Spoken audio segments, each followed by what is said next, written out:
வேற மாதிரி யாரெல்லாம் குட் பேட் அக்லி டீசர் பாத்தீங்க? ஏகே ஒரு ரெட் டிராகன் அப்படின்னு அந்த டீசர் ஒரு ஃபயர் ஆரம்பிக்குது. இந்த டீசர்ல மட்டுமே அஜித் குமார ஒரு 2-3 கெட்டப்ல பார்த்தாச்சு. அதுலயும் ஒரு யங்கான ஒரு கெட்டப் இருக்கு. தீனா படத்துல பார்த்த மாதிரி.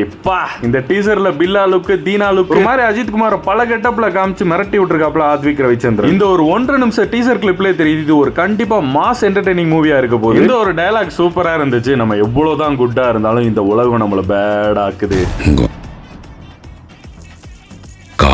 நான் சொல்லணும் அவசியமே இல்ல. கண்டிப்பா இது அஜித் ரசிகர்களுக்கு ஒரு பெரிய ட்ரீட். ஏன்னா அஜித் ரசிகர்களுக்கு இப்படி ஒரு ட்ரீட் ரொம்ப வருஷமாச்சு. ஒரு படம் ரிலீஸ் ஆகும், அடுத்த படம் ரிலீஸ் ஆகணும்னா அவங்க ஒரு வருஷம் வெயிட் பண்ணணும், அப்டேட்டே வராது. ஆனா இப்ப அப்படியே தலையில நடந்துகிட்டு இருக்கு பேக் டு பேக் மூவிஸ். ஏன்னா அப்டேட் கிடைக்கிறதே ரொம்ப பெரிய கஷ்டமா இருக்கும். இப்பதான் காலை சாப்பாடு சாப்பிட்டு முடிச்சேன், நாக்குல இருக்க டேஸ்ட் கூட அதை விட்டு போல, அதுக்குள்ள லஞ்சா அப்படின்ற மாதிரி. அஜித் குமாரோட விடாமுயற்சின்ற படம் ரிலீஸ் ஆகி கொஞ்ச நாள் கூட ஆகல, அதுக்குள்ள குட் பேட் அக்லியோட டீசர் ரிலீஸ். டீசர் மட்டுமே ஒரு 4 தடவை பார்த்துட்டேன், சூப்பரா இருக்கு. இது ஒரு ஆக்ஷன் காமெடி மூவின்ற மாதிரி தான் மென்ஷன் பண்ணிருக்காங்க. கண்டிப்பா எனக்கு ஒரு எக்ஸ்பெக்டேஷன் இருக்கு. ஆத்விக் இதுக்கு முன்னாடி எடுத்த மார்க் ஆண்டனி மாதிரி ஃபன்னா இருக்கும் அப்படின்னு எனக்கு தோணுது. டீசர் கட்ட பாத்தீங்கன்னா அஜித் அவரோட ஸ்டைல்லே முடிச்சு வச்சிருக்காப்ல.